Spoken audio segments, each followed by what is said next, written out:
Bonjour à tous. Bienvenue dans cette session Kanban. Ce n'est pas juste un tableau avec des colonnes et un post-it. Et des post-it au pluriel. Voilà, donc je me présente rapidement. Je m'appelle Sébastien Goudouin, je suis coach agile depuis un certain temps. Et je me spécialise en fait dans Kanban. Moi, habituellement, je suis plutôt à Grenoble. Et après 20 ans d'expérience dans un grand groupe, je viens de créer ma petite entreprise qui s'appelle Kuja. Voilà pour la partie pub. Alors, comment je suis arrivé à cette session? En fait, on m'a demandé d'intervenir sur un projet qui était un peu en difficulté. Voilà. Il était en train de se noyer sous la surcharge de travail et avec pas mal de manque de coordination entre les équipes. Donc du coup, je leur ai fait la proposition, pourquoi pas utiliser un Kanban pour vous aider. Et là, la réaction fut immédiate. Mais Sébastien, Kanban, ça ne va pas nous aider. C'est juste un tableau avec des colonnes et des post-it. Bon, apparemment, il y a beaucoup de préjugés encore et de manque d'informations sur Kanban. Du coup, je me suis dit, ça serait peut-être un peu intéressant de parler un peu de Kanban pour que tout le monde puisse en profiter. Voilà. Donc avec cette équipe, je me suis dit, bon, on va sortir les rames, ça va être dur, mais c'est pas grave, on va avancer. Dans cette session, je vais vous proposer de faire un résumé très rapide de Kanban en quelques minutes. Ensuite, vous donner quelques conseils pour bien débuter, parce que parfois c'est un peu déroutant Kanban. Et dans une troisième partie, on va déconstruire quelques mythes et préjugés. Voilà. Et à la fin, on va garder une grosse partie pour vos questions. Donc, Kanban en résumé, il y a 6 pratiques qu'on dit générales, et je vais vous présenter aussi un principe qui s'appelle le principe de gestion du changement. Okay. Alors, il y a plein de choses dans Kanban, mais vraiment, je vais le résumer parce que on n'a pas le temps. Je pourrais en parler pendant des heures, voire des jours. Voilà, mais on va limiter à quelques minutes. Voilà, le strict minimum pour commencer. Alors, les 6 pratiques. La première, c'est visualiser avec un tableau Kanban. Donc un tableau avec des colonnes, des post-it, et on verra, mais pas que. Voilà. Donc vous pouvez visualiser votre processus avec les différentes étapes, c'est les colonnes de votre tableau, les différentes demandes ou éléments de travail, donc c'est vos post-it, et puis vous pouvez visualiser d'autres choses. Par exemple, des informations spécifiques sur vos demandes, vos items de travail. Donc c'est écrit en tout petit sur le petit post-it. On peut voir, vous pouvez visualiser plein de choses. Vous pouvez visualiser les types de travail. Là, j'ai mis des post-it verts, des post-it jaunes de différentes couleurs. Peut-être que c'est les bugs, peut-être que c'est des demandes d'amélioration, peut-être que c'est des tâches techniques. Je ne sais pas, c'est à vous de voir qu'est-ce que vous voulez visualiser. Enfin, vous pouvez visualiser les bloqueurs, hein, c'est assez courant, un petit post-it rouge ou rose. Et puis, on va visualiser des limites de WIP, des couloirs et des règles. Voilà. Donc, sous l'appellation visualiser, en fait, il y a différentes pratiques. Voilà. Donc là, je n'ai pas été exhaustif, mais vous pouvez visualiser plein de choses. Donc, la pratique générale, c'est visualiser, et après, à vous d'adapter, qu'est-ce que vous avez besoin de visualiser. Et on peut visualiser plein de choses. La deuxième pratique, c'est limiter le travail en cours. Voilà. Donc ça, c'est important parce que souvent, on croule sous le travail. On a trop de choses à faire. On fait du task switching. Okay, et on perd beaucoup de temps à passer d'une tâche à l'autre. Okay, et il peut arriver qu'on vous pousse des choses. Allez, s'il vous plaît, commencez. J'ai une demande urgente. Mais vous êtes déjà la tête sous l'eau. Okay, donc, ce n'est pas la peine de commencer. Donc, l'analogie, c'est un peu comme un parking payant avec des barrières à l'entrée et à la sortie. Et avec un indicateur, on vous dit qu'il y a encore tant de places de libre sur le parking. Voilà, parce que le service du parking, c'est d'offrir des places de parking. Donc là, sur un parking, on ne laisse pas rentrer des voitures s'il n'y a plus de place de libre. Pour faire rentrer sur le tableau, sur le parking, une voiture, eh ben, il faut qu'il y en ait une qui sorte d'abord, si on est complet. Et là, c'est la même chose sur votre système Kanban. Vous mettez des limites de WIP, et à un moment donné, quand vous êtes rempli, on dit non, on n'accepte pas. On ne commence pas de nouvelles tâches, on commence par finir. Donc ça, c'est un des principes de Kanban, c'est arrêter de commencer par finir. Donc pareil, les limites de WIP, vous pouvez en avoir de plusieurs types. Le plus courant, effectivement, c'est des limites de WIP par colonne. Donc on met un numéro et on dit « j'ai pas plus de temps d'items dans chaque colonne ». Vous pouvez en avoir, par exemple, des limites de WIP par personne. À ce moment-là, on utilise des avatars, et puis on va dire, bon, ben voilà, le orange, il en a 2, le violet, il en a 3, et ainsi de suite. Donc, des limites par personne. Vous pouvez faire aussi des limites par type d'éléments de travail. Par exemple, on ne fait pas plus de 2 bugs en parallèle, on ne fait pas plus d'une urgence, et ainsi de suite. Vous pouvez mettre des limites par couloir. Par exemple, c'est si vous travaillez sur plusieurs projets, eh bien, vous pouvez mettre des limites de WIP par projet. Vous pouvez faire une limite par case ou une limite pour tout le projet, pour tout le tableau ou pour l'équipe au complet. Donc là encore, ce n'est pas exhaustif, c'est des exemples. C'est à vous d'utiliser les limites de WIP dont vous avez besoin. Donc ça, c'était la deuxième pratique. La troisième pratique, c'est gérer le flux. Pourquoi on veut gérer le flux ? C'est comme dans un tuyau d'arrosage, on veut que le flux soit rapide et stable pour avoir de la pression en sortie. Donc c'est-à-dire sortir, avoir du débit, de fonctionnalités, de user story, peu importe ce que vous produisez. Si vous êtes dans les RH, c'est par exemple des dossiers de recrutement, peu importe. Donc utilisez au mieux les ressources et les capacités disponibles pour accélérer le flux et atteindre les objectifs de l'entreprise ou les objectifs de l'équipe ou du projet. Donc là, on va travailler un peu sur ce qui s'appelle les classes de services, jouer sur les types de travail, gérer les bloqueurs, et on va utiliser beaucoup de métriques en Kanban. Les plus connus sont le lead time, le débit, on peut faire des histogrammes après de lead time, voilà. Et le graphe un peu connu, c'est le diagramme de flux cumulé ou cumulative flow diagramme. Grosso modo, c'est un burn-up sous amphétamine. Sous stéroïdes, pardon. Ok. Donc, utiliser des métriques. La quatrième pratique, c'est de rendre les règles du processus explicites. Donc, des exemples de règles, c'est les règles de sélection, les pools critères. Qu'est-ce qu'on tire, lesquels on prend et sur quels critères. Ça peut être qu'est-ce qu'on doit faire dans notre étape de notre processus. Quels sont les critères d'acceptance. Quand est-ce qu'on dit qu'on a terminé une étape. Voilà. Souvent, vous avez des definition of done en Scrum. Là, vous pouvez faire la même chose. Definition of done de ma première étape, de ma deuxième étape, de la fin de mon processus. Et puis, vous pouvez avoir aussi des règles ou des critères autres, tels que des critères d'escalade. Si j'ai un bug depuis plus de 2 jours, j'escalade au niveau supérieur. Donc, pourquoi on fait ça? C'est pour rendre le processus et les décisions explicites. Parce que souvent, on a toutes les règles de fonctionnement dans la tête. Donc, chacun dans l'équipe, chacun a une vision différente et on n'a peut-être pas la même compréhension. Et les écrire et les afficher, ça permet de réaligner tout le monde. Okay. Et en réalignant tout le monde, ça permet de partager les nouvelles pratiques et se poser des questions. Mais pourquoi tu fais ça? Et ainsi de suite. Ah, mais parce que ceci, cela, et ainsi de suite.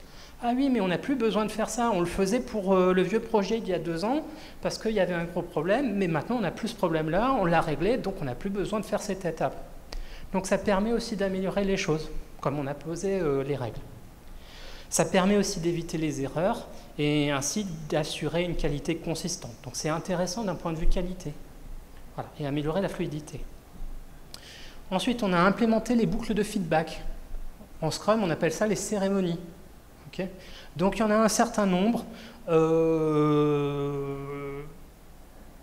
Pourquoi les boucles de feedback? Parce qu'en fait, votre tableau Kanban, c'est un système qui est vivant. On a mis des limites de WIP, on gère le flux, c'est un système. Et en systémique, le système se régule grâce avec les boucles de feedback. Donc les boucles de feedback les plus importantes, c'est la réunion Kanban tous les matins, voilà, où on inspecte, ok, comment on avance. C'est très tactique, un peu comme le Daily Scrum ou le Stand-Up Meeting. Donc c'est celle qui est en bas au centre. La deuxième boucle de feedback, on l'appelle le Service Delivery Review. J'en parlerai un peu plus tard. Et j'ai mis, attention, c'est un peu comme la rétro. Voilà. Donc c'est un équivalent de la rétro pour ceux qui connaissent les rétros. Et j'en parlerai un peu plus tard. Voilà. Il y en a d'autres. Je parlais des limites de WIP. On ne commence pas du nouveau travail si on n'a pas la capacité. Okay, et quand est-ce qu'on commence et qu'est-ce qu'on sélectionne? On le définit dans la réunion de réapprovisionnement. C'est celle en bas à gauche, Replenishment Meeting, où par exemple toutes les semaines, on se pose la question, tous les lundis, tiens, j'ai 2 cases de libre, quelles sont les 2 choses les plus importantes à commencer? Puisque j'ai de la capacité pour commencer 2. Voilà, réunion de réapprovisionnement. Et enfin, il y a la Delivery Planning Meeting, où on se pose la question, bon, on a fini plein de choses, qu'est-ce qu'on livre, à qui et quand.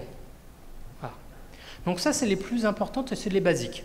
Il y en a 3 autres, je les ai cachés, peut-être que j'aurais pu les enlever. De toute façon, j'ai mis le lien vers la référence, vous pourrez le regarder. Mais là, c'est un peu plus compliqué et c'est quand on passe à l'échelle. Voilà. Donc, des boucles de feedback pour s'adapter. Et la sixième pratique, c'est s'améliorer collaborativement et évoluer expérimentalement en utilisant une méthode scientifique et des modèles. Donc, s'améliorer collaborativement, ça veut dire c'est pas juste une personne, c'est pas juste la personne qui est en charge des process ou en charge de la qualité. C'est collaborativement toute l'équipe. Voilà. Et quant à évoluer expérimentalement, c'est évoluer au sens darwinien du terme. Notre environnement change, comment on s'adapte. Okay, et expérimentalement, c'est vraiment comme dans un laboratoire, avec la méthode scientifique, c'est-à-dire j'ai envie de changer, je pense que si je fais cette action, j'aurai telle amélioration. On fait l'essai et on fait un débrief sur les résultats qu'on a obtenus. Okay. Donc, méthode scientifique. Ensuite, voilà, c'est assez basique, hein, ces 6 pratiques. Ça ne dit pas tout ce qu'il faut faire, tout ce que vous pouvez faire. Donc, vous pouvez utiliser d'autres outils, d'autres modèles. Donc, par exemple, vous pouvez utiliser la route Deming, hein, Plan, Do, Check, Act. Vous pouvez utiliser la théorie des contraintes. Vous pouvez utiliser plein de choses. Pour ceux qui étaient dans la session Scrum de Jean-Christophe, c'est un peu la même chose. Vous pourrez rajouter des plugins. Voilà. C'est les modèles. Les modèles, c'est vos plugins que vous allez utiliser pour enrichir votre Kanban. Voilà les 6 pratiques. Ensuite, il y a un principe de gestion du changement. Alors, il est un peu long. Alors, commencez par ce que vous faites actuellement. Comprendre les processus actuels tels que réellement pratiqués. Respecter les rôles, les responsabilités, c'est-à-dire les fonctions, et les titres de poste existants. Qu'est-ce que ça veut dire, ce premier point? Ça veut dire, pour commencer, ne changez rien.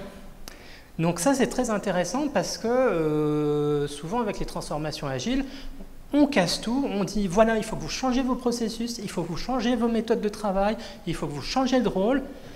Forcément, ça va créer de la résistance. Donc là, ce principe-là de principe de gestion du changement, il vise à éviter la résistance, pas faire peur aux gens. On va leur dire ok, on va regarder ensemble qu'est-ce que vous faites. Expliquez-nous ce que vous faites. Okay. Le deuxième point, c'est obtenir l'accord de tous pour poursuivre une amélioration via un changement évolutif. C'est ce que je disais juste avant. Le changement va être collaboratif. Les améliorations, les changements vont être introduits par l'équipe pas à pas. Okay. Et donc, comment on fait ça? On encourage des actes de leadership à tous les niveaux. Donc, du coup, le moteur d'amélioration, ça va être l'équipe. Ça ne va pas être une personne extérieure. Donc ça, c'est un principe de gestion assez humain. Le changement, il ne va pas être poussé sur l'équipe. On va juste mettre en place les conditions avec lesquelles l'équipe va sentir, tiens, ça pique un peu, on est au bout de ce qu'on est, on a besoin de changer. Et le moteur de changement, il ne va plus être extrinsèque, forcé par une méthode, il va être intrinsèque. C'est l'équipe qui va tirer. Voilà. Donc, en résumé sur cette première partie, effectivement, les points clés, c'est que le focus de Kanban, c'est le flux de travail, la vitesse et la livraison d'atteinte et l'atteinte des attentes clients. Donc, effectivement, quand on dit le flux de travail, le processus, la vitesse, effectivement, ça va créer des sources de préjugés. Et on va en parler tout à l'heure. OK, quelles sont les sources de préjugés et qu'est-ce que ça veut dire? Et ensuite, il y a un aspect assez méconnu, effectivement, c'est l'approche de gestion du changement. Voilà, avec une approche assez humaine et un changement en douceur. Donc avec de l'amélioration continue, c'est pas du changement disruptif, c'est vraiment une amélioration continue avec une approche Kaizen. Ok, pour ceux qui connaissent. Voilà pour conclure cette première partie. Alors, vous allez me dire, voilà, comment bien débuter? Parce que, ok, Sébastien, tu es gentil avec tes 6 pratiques, ton principe de gestion du changement, mais c'est un peu déroutant, je commence par où? Ah, je suis un peu perdu. Alors effectivement, c'est un peu déroutant parce que d'habitude, les gens ils ont l'habitude d'avoir des méthodes prescriptives, tout packagé, clé en main, et voilà ce que vous devez faire, voilà les rôles, voilà tu fais ça, et ainsi de suite. Donc ça peut créer ce qu'on disait de la résistance. Là, effectivement, les gens sont un peu perdus. Oui, mais je fais comment? Je commence par où? Donc, par où vous commencez? C'est revenez aux fondamentaux. Quels sont les objectifs de l'équipe? Quels sont les objectifs de l'entreprise? Quels sont les challenges à surmonter? Et donc ça, c'est des questions de business, ce n'est pas des questions de méthode. Parce que Kanban, c'est un moyen, ce n'est pas une fin en soi. Le but, ce n'est pas d'implémenter une méthode. Le but, c'est de réussir et de satisfaire les clients. Okay? Kanban, ou toute autre méthode agile, c'est juste un moyen. Voilà. Donc du coup, il n'y a pas de mauvais Kanban, il y a juste le Kanban dont vous avez besoin. Il n'y a pas de mauvais Kanban, il y a juste le Kanban dont vous avez besoin pour atteindre vos objectifs. Voilà. En utilisant les pratiques que je vous ai montrées, où vous avez pu voir qu'il y a beaucoup de choses, c'est optionnel, on vient piquer les éléments dont on a besoin. Voilà. Alors, quelques conseils pour commencer. Le premier conseil, forcément, c'est de visualiser votre processus tel que pratiqué actuellement. Donc là, je viens mélanger la pratique de visualiser avec le principe de gestion du changement. C'est-à-dire, au début, faites juste un tableau qui représente où vous êtes aujourd'hui. Moi, là, récemment, j'ai coaché une équipe et à la place de leur dire, bon, on va implémenter Kanban, je ne leur ai pas dit ça. Je suis venu et je leur ai demandé, ok, c'est quoi votre processus? Par quoi vous commencez? Et après, vous faites quoi? Et après, vous faites quoi? Donc j'ai juste noté les différentes étapes et après on a fait le tableau ensemble. Parce qu'ils m'avaient dit, ils m'ont décrit quelles étaient les étapes, quelles étaient les conditions de passage d'une étape à l'autre, qui était responsable pour dire, c'est fini, on passe à la suivante. Et ils m'ont même dit, Sébastien, je veux un RACI là pour chacune des étapes. Du coup, on a rajouté un RACI pour dire qui est responsable, qui doit être informé, et ainsi de suite. Voilà. Donc par rapport à... Il y a peut-être juste ce qui va manquer, c'est les limites de WIP au départ. Parce que souvent, les gens, ils n'ont pas de limite de WIP. Voilà. Mais les limites de WIP, vous pourrez les introduire plus tard. Donc conseil numéro 1, commencez par du management visuel. Donc effectivement, à ce moment-là, c'est juste un tableau avec des colonnes et des post-it. Conseil numéro 2, c'est collecter et analyser les métriques de votre système Kanban. Okay. J'ai dit, il y a plein de métriques. En fait, les plus simples, c'est le lead time, c'est-à-dire il suffit d'avoir la date à quel moment vous avez commencé un post-it et avoir la date de quand est-ce que vous l'avez terminé. Donc vous faites la soustraction, ça vous donne le temps que vous avez mis, le lead time ou le temps de cycle. Voilà. Et le deuxième point, c'est les cumulative flow diagrammes. Il suffit de compter le nombre de post-it dans chaque colonne. Voilà, c'est simple, hein. Il n'y a pas besoin d'outils. Souvent les gens ils râlent, oui mais j'ai besoin d'un outil pour faire ça. Non, il n'y a pas besoin d'outils. Vous pouvez le faire à la main. Il suffit de compter et de faire des soustractions. Voilà. Donc faites-le à la main, commencez à la main, voire avec Excel. C'est pour ça que j'ai mis cœur Excel, love Excel. Vous n'avez pas besoin d'outils. N'acceptez pas des excuses de « Ah j'ai pas d'outils » ou « Mon outil préféré, il ne le fait pas, donc je ne peux pas le faire ». Non, faites-le à la main. Faites-le avec Excel. C'est pas compliqué. Le conseil numéro 3, c'est rétro, rétro, rétro. Je le mets 3 fois parce que c'est super important. Donc le premier point, c'est effectivement faites des rétrospectives de manière régulière. Le deuxième conseil sur les rétros, c'est utilisez vos métriques. Introduisez les métriques dans votre rétrospective. Les rétrospectives, habituellement, elles sont assez qualitatives. Donc introduisez les métriques pour rendre vos rétrospectives quantitatives. Okay. Donc du coup, ça va vous permettre de faire évoluer vos rétrospectives. Donc au départ, vos rétrospectives, elles sont focusées sur l'équipe. Vous introduisez les métriques, elles le focus va changer, il va devenir le flux, c'est ça ce que je mets, donc ça va devenir une flow review, donc ça va être augmenté, et à un moment donné, quand vous vous améliorerez suffisamment, ça va devenir une service delivery review, c'est-à-dire le focus qui passe d'une équipe passe au niveau du flow, et ensuite ça va passer au niveau, le focus va être orienté client, livraison du client. Ça, c'est des choses qui vont arriver quand vous améliorez vos rétrospectives. Le quatrième conseil, c'est limiter le travail en cours. Voilà, c'est la pratique la plus importante. Dire aux gens ce qu'ils doivent faire, qu'est-ce qu'ils doivent faire, comment ils doivent le faire, les gens, ils n'aiment pas, ça crée de la résistance. Ouais, peut-être que vous l'avez vécu vous-même, soit en tant que membre d'équipe, avec quelqu'un qui vous dit qu'est-ce que vous devez faire, ou alors peut-être votre expérience de Scrum Master ou de coach, vous avez vu que quand vous essayez de dire aux gens ce qu'ils doivent faire, il y a de la résistance. Alors que là, avec les limites de WIP, quand vous réduisez la limite de WIP, ça va changer les comportements. C'est comme les places de parking dans notre parking payant. Il y a des places en moins. Bon, les gens ils vont changer de comportement. Il n'y a plus de place pour se garer, comment on fait? Okay. Donc les gens ils vont trouver des choses. Le point important, c'est que sans limite de WIP, en fait, effectivement, c'est juste du management visuel. Et là, effectivement, notre tableau Kanban, c'est juste un tableau avec des colonnes et des post-it. Mais avec les limites de WIP, ça devient autre chose. Voilà. Un Kanban, c'est vraiment un Kanban que quand vous avez les limites de WIP. Voilà. Ensuite, un petit conseil encore, n'oubliez pas les pratiques de management, parce que souvent on se focalise sur visualiser, limiter le WIP et gérer le flux. Donc effectivement, parce qu'au quotidien, il faut faire le travail, c'est le focus sur le travail, généralement de l'équipe. Donc ça, c'est les pratiques opérationnelles qu'on a à gauche. Visualiser, limiter le WIP, gérer le flux. Et ensuite, il y a les pratiques de management.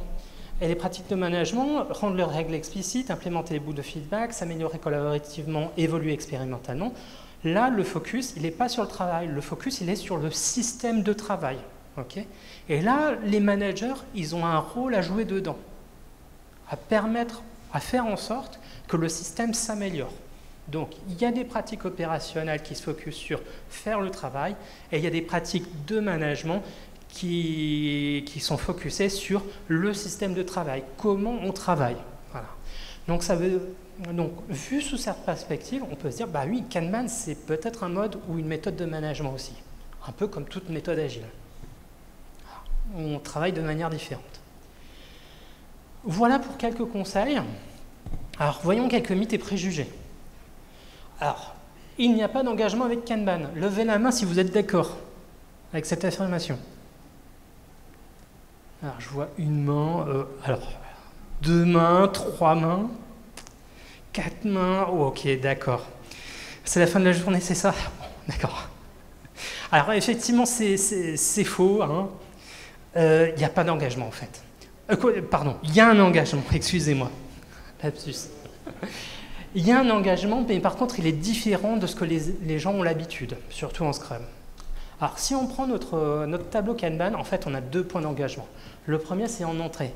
Je vous disais, ça correspond un peu aux barrières de notre parking, les entrées et les sorties. Ok. Donc, le premier point d'engagement, c'est quand est-ce qu'on dit, ok, on va le faire. On a des places dans notre système Kanban et on va commencer du travail. Ça, c'est le premier engagement. Et avec les métriques du passé, on sait en combien de temps, en général, on est capable de faire des choses. Donc, au moment où on commence quelque chose, on peut dire, OK, on va commencer quelque chose. Et vu les performances passées, on pourra le finir sous 10 jours avec 95% de probabilité. Ou 85%, un pourcentage. C'est à vous de voir en fonction de vos métriques. Okay. C'est un peu comme le matin, vous allez au travail. 4 jours sur 5 dans la semaine, vous allez au travail en 20 minutes, parce que tout se passe bien. Et un jour dans la semaine, il y a un problème, et puis vous arrivez au travail en 30 minutes. Donc, vous vous dites souvent, j'ai juste besoin de 20 minutes pour aller au travail le matin. Oui, mais que 80% du temps. Voilà, les 20% du temps restant, il y a des choses, ça prend un peu plus de temps. Donc, l'engagement, il est un peu différent. Et le deuxième engagement, c'est ce que je vous disais avec la réunion de planification de la livraison, c'est quand les choses sont finies, on va se poser la question, ok, quand est-ce qu'on livre, à qui et quoi? Donc si on fait une analogie, une comparaison, c'est un peu Amazon. Le premier point, c'est quand vous passez une commande. Quand vous passez une commande, Amazon vous dit, bon, bah, si vous passez la commande maintenant, vous serez livré entre le 23 et le 25 du mois. Ok. Donc après, eux, ils travaillent dans leurs entrepôts pour trouver vos articles, faire le colis, et quand ils ont tout récupéré, ils vous envoient un mail, votre colis est prêt, on vous l'envoie, vous le recevrez dans 2 jours. Voilà. Donc c'est un peu similaire avec Kanban. Il y a 2 points d'engagement. C'est quand on commence, quand on accepte de travailler sur quelque chose, voilà, et quand on a fini, on dit, bon ben voilà, c'est prêt, on peut vous le livrer peut-être à la prochaine release. Et puis si vous faites de l'intégration continue, du déploiement continu, ou si vous avez l'habitude de livrer régulièrement, bah, peut-être que c'est toutes les semaines, tous les jours, j'en sais rien. C'est à vous de dire, voilà, bah, maintenant on a fini, on peut vous livrer demain, à la fin de la semaine ou le mois prochain. Ça, c'est votre système. Il n'y a pas de revue en Kanban. Alors, qui est d'accord, il n'y a pas de revue en Kanban, une revue comme en Scrum? Oula, c'est la fin de la journée. Ou alors vous êtes tous experts, je ne sais pas. Bon, ok. Alors, effectivement, en Kanban, il n'y a pas de revue, donc c'est un vrai mais. Alors, effectivement, dans la méthode, il n'y a pas de revue. Il n'y a pas de revue auprès des utilisateurs, auprès du PO. Par contre, c'est quelque chose que l'équipe peut choisir d'intégrer à son processus. Okay. Donc du coup, il y a pareil, là, en termes de gestion du changement, ça fait une grosse différence entre c'est pas dans la méthode et c'est l'équipe qui choisit. Parce que quand c'est la méthode qui vous l'impose, encore, on a des risques de résistance. Hein. Jean-Christophe, il vous en a parlé, si vous étiez dans la session Scrum en début d'après-midi, il vous a dit, attention, il peut y avoir des risques de résistance. Voilà. Donc là, on essaye d'éviter la résistance pour que le changement, l'adoption, se passe bien. Réduire les barrières à l'adoption. Et donc du coup, ça passe mieux si c'est l'équipe qui choisit de la faire. Et effectivement, si vous en avez besoin, que les clients disent non mais on n'est pas content, c'est n'importe quoi vos trucs, bah l'équipe va se poser des questions, oui, bah peut-être qu'il faut qu'on fasse une revue, c'est peut-être intéressant. Voilà. Et donc à ce moment-là, ça sera intégré dans votre processus, mais c'est à vous de l'inclure. Le mythe suivant, c'est il n'y a pas de rôle en Kanban. Qui est d'accord? Levez la main si vous êtes d'accord qu'il n'y a pas de rôle. J'ai une main, 2 mains, ouais, quelques mains. C'est vraiment la fin de la journée. On va demander un goûter supplémentaire, il faut rajouter du sucre là. Okay. Alors, effectivement, c'était vrai et c'est devenu faux. Voilà, entre les deux. C'est compliqué. Parce qu'effectivement, au début, il n'y avait pas de rôle avec Kanban. Mais par contre, l'expérience de terrain a montré que, ah bah tiens, c'est bizarre, dans les cas d'études, régulièrement, il y a des rôles un peu spécifiques qui émergent, qui apparaissent spontanément avec Kanban, au fur et à mesure. Voilà. Alors ces rôles, c'est les Flow Managers, Service Delivery Manager et Service Request Manager. Et ils sont assez consistants, ces rôles-là. Quand ils les ont codifiés, en fait, ces nouveaux rôles émergents, ils font tous la même chose, d'un cas d'étude à l'autre. Alors, donc c'est assez récent de les avoir codifiés. Par contre, c'est optionnel. Et il y a certains facteurs d'émergence. Voilà. Parce que ce n'est pas optionnel, ça va dépendre de vos cas, de votre contexte. Les facteurs d'émergence les plus courants, c'est la complexité du processus. Okay. Là, j'interviens sur un programme, à peu près 150 personnes. Le tableau Kanban, il fait 20 colonnes pour couvrir de multiples équipes. Bah, là, il n'y a personne dans aucune équipe qui a la vision complète. Et là, ça a du sens d'avoir quelqu'un qui a la vue complète et qui essaye de faire la coordination entre les différentes équipes, les différentes étapes du processus. Voilà.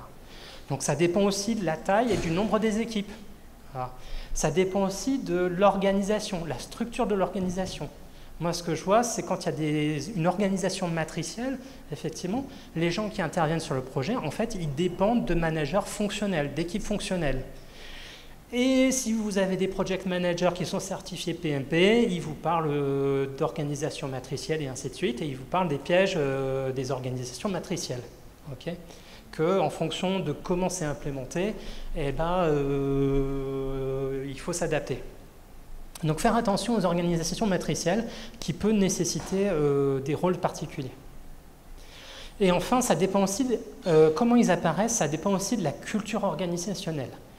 De la tolérance au changement, du goût à l'innovation. Est-ce qu'on est tolérant à l'innovation ou est-ce qu'on est, comment ça s'appelle, ou est-ce qu'on est très conservateur dans l'organisation? Est-ce qu'il y a du capital social? Est-ce qu'il y a de la confiance entre les différentes parties de l'entreprise? Ou est-ce qu'il y a de la cohésion sociale dans l'entreprise? Okay. Quand ça marche bien, bah, le rôle émerge naturellement. Par contre, dans des organisations qui sont très conservatrices, où il n'y a pas beaucoup de confiance, où il n'y a pas beaucoup de cohésion sociale, à ce moment-là, le seul moyen de rajouter ces rôles qui font de la coordination, eh ben, c'est de faire une réorganisation pour introduire un nouveau rôle. Parce que le changement est beaucoup plus compliqué quand vous avez une organisation qui est plutôt conservatrice. Voilà. Alors que quand vous avez une organisation qui est très tolérante à l'innovation et au changement, le rôle émerge tout seul. Et il n'y a pas besoin de réorganisation.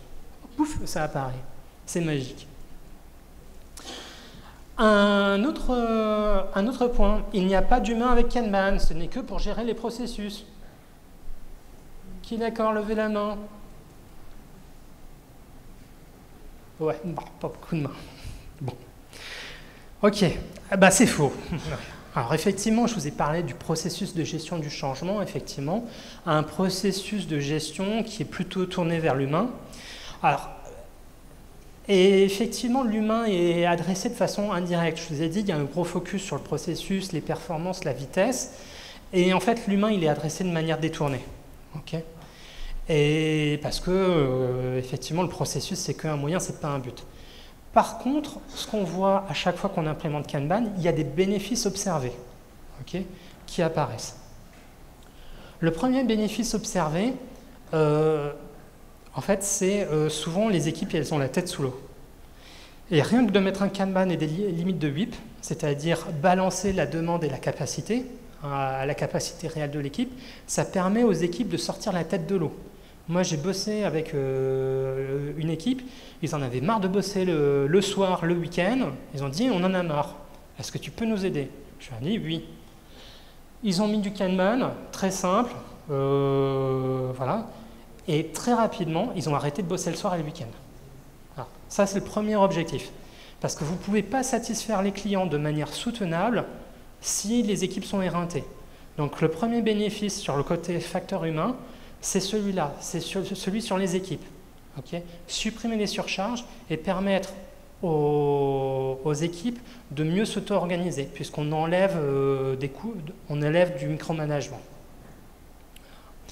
Le deuxième bénéfice qui apparaît une fois que les équipes elles ont sorti la tête de l'eau, c'est qu'elles collaborent mieux à l'intérieur des équipes et avec les équipes à côté. Donc ça améliore la collaboration à l'intérieur de l'équipe, ça améliore la coordination et la coopération avec les équipes à côté, les autres équipes. Donc ça, c'est le deuxième bénéfice qui apparaît. Et enfin, le troisième bénéfice qui apparaît un peu plus tard, au fur et à mesure que les équipes arrivent à développer la performance et à développer leur maîtrise du flux de travail, c'est qu'on commence à avoir un focus sur le client. Parce qu'au départ, les équipes, elles ont la tête sous l'eau, le focus, c'est la survie. Une fois qu'elles arrivent à survivre, qu'elles en sont sorties la tête de l'eau, qu'elles sont un peu plus en sécurité, elles arrivent à faire le travail. Mais le focus, il est interne sur l'équipe.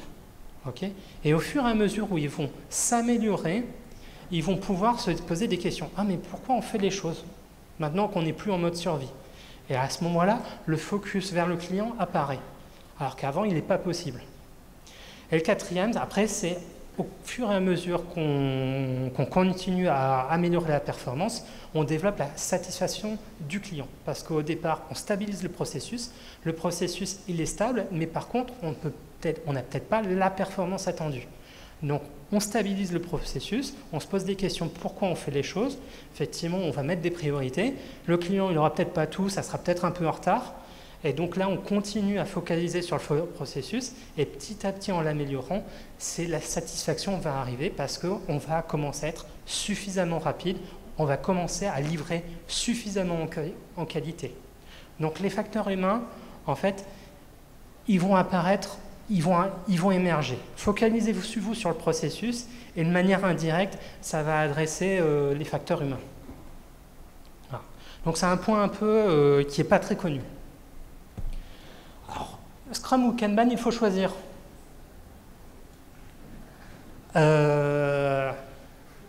T'es d'accord qu'il faut choisir, c'est ça? Ouais. Est-ce que tu étais dans la session de 14 heures sur Scrum? Bon. Tu passeras en deuxième session avec Jean-Christophe. Il l'a mis dans un slide. Effectivement, c'est faux. Vous pouvez faire les deux. Alors, effectivement, Jean-Christophe, à 14 heures, quand il parlait Scrum, il disait, bah oui, Scrum.org. Maintenant, ils font une formation Professional Scrum with Kanban. Parce qu'ils ont vu, effectivement, Scrum, c'est pas suffisant. Il faut rajouter un plugin, des plugins. Jean-Christophe, il vous parlait de plugins. Donc, rajoutez le plugin Kanban. Donc, vous pouvez faire les deux.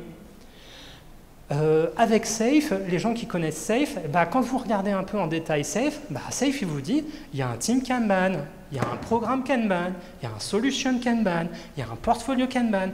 Donc, ça veut dire, quand vous faites du Safe, alors, il vous conseille fortement de faire du Kanban.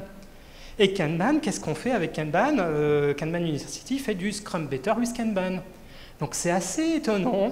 Je crois que là, sur des programmes de certification et de formation assez concurrents, ils sont tous d'accord, faites du Scrum avec du Kanban.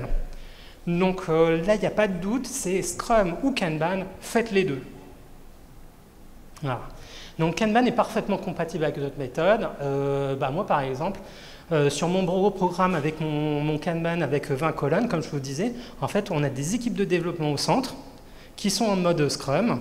Tout le reste de l'organisation, les business analysts, les PO, les testeurs, les ops, eux, ils sont dans un grand cycle V. Et donc, du coup, on a mis un Kanban par au-dessus. Donc, on peut mélanger les trois pour, quand il y a besoin, vous prenez les bons outils au bon niveau pour améliorer. Voilà. Donc du coup, j'arrive à la fin de cette présentation. Kanban, c'est juste un tableau avec des colonnes et des post-it. Est-ce que vous êtes d'accord ou pas? Voilà. Alors là, j'ai des rebelles. Hein.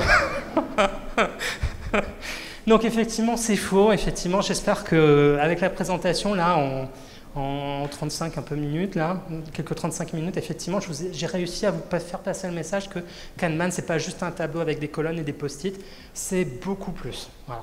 Donc voilà, c'était le but un peu du message de cette session. Donc voilà la fin on va dire, de ma présentation. Et puis pour le reste, on a, je sais pas, 15 minutes, 20 minutes, un truc comme ça, 15 minutes je crois, pour vos questions. N'hésitez pas si vous avez des questions. Merci.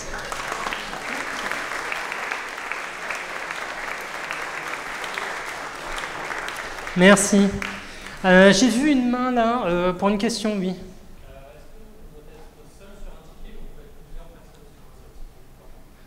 Eh bien, là, il n'y a pas de règle, c'est à vous de choisir. Et effectivement, en utilisant les limites de WIP, par exemple, on peut encourager les gens à travailler à plusieurs, à faire du pair programming, du pair testing et ainsi de suite. Il suffit de mettre des limites de WIP inférieures au nombre de personnes dans l'équipe, donc du coup, les gens, ils n'ont pas le choix. Soit ils se tournent les pouces, soit ils se disent peut-être que je vais aider un collègue.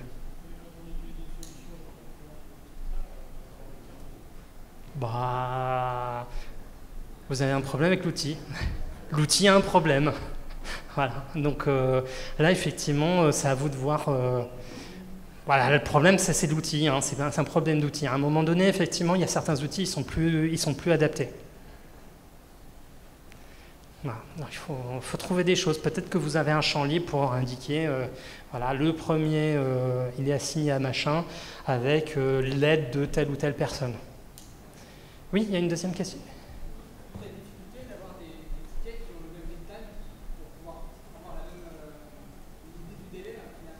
Alors non, on n'a pas besoin d'avoir des tickets ou des éléments de travail qui ont la même taille. Okay. En fait, c'est d'avoir une vision sur quand est-ce que ça va être livré, il faut arriver à avoir la même. Ouais, alors effectivement, ça c'est aussi un autre préjugé, mais effectivement, vous n'avez pas besoin de faire des estimations sur les tailles, effectivement. Vous allez voir avec les analyses, quand vous faites les analyses, ouais, peut-être qu'il y a des choses qui apparaissent à un moment donné. Tiens, effectivement, j'ai dans ma distribution des lead time, peut-être que j'ai plein de choses en 10 jours, et après j'ai un autre pic à 20 jours. Bah, faites les mesures, effectivement, faites les mesures, observez, analysez vos mesures, hein, c'était le conseil numéro 2, collectez les métriques, et ainsi de suite, et vous allez voir que vous avez 2 pics, effectivement, par exemple, ou peut-être 3. Et là, vous vous poserez la question, mais pourquoi on a des pics comme ça? Et alors, un exemple qui peut apparaître, c'est quand vous allez faire l'analyse, peut-être que vous allez vous rendre compte, ah bah tiens, en fait, on n'a pas que des tickets de développement, on a peut-être des tickets d'architecture, plus des tickets de bugs, plus des tickets et ainsi de suite. Et bah tiens, tous les tickets qui sont dans ce pic-là, dans sa première boss, eh bah, c'est tous le même type. Et dans la deuxième boss, c'est un type différent. Voilà, c'est un exemple. Donc du coup, en général, quand vous commencez un travail, vous savez que c'est un type. Est-ce que c'est un bug?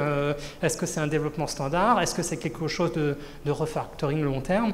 Donc à un moment donné, vous allez pouvoir analyser et savoir l'anticiper dès le départ, identifier au départ quand vous allez accepter des choses.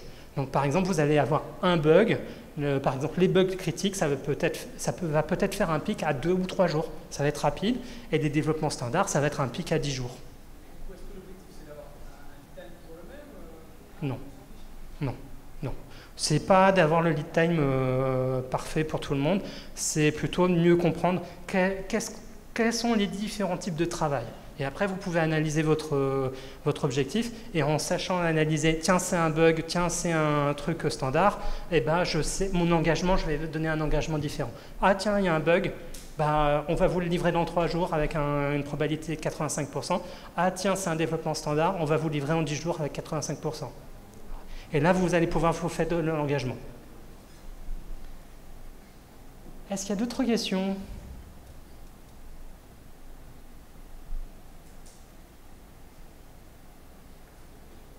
Oui, non. Dernière chance. Ok. Bon, bah merci pour vos questions, merci d'être là. Vous pouvez donner vos feedbacks sur le site de l'organisation. Et puis pour poursuivre les échanges, bah, moi je serai présent jusqu'à 18 h dans l'espace AfterConf qui est en fait à l'extérieur. Et puis vous pouvez toujours me contacter, soit par LinkedIn, soit par email. Voilà. Merci.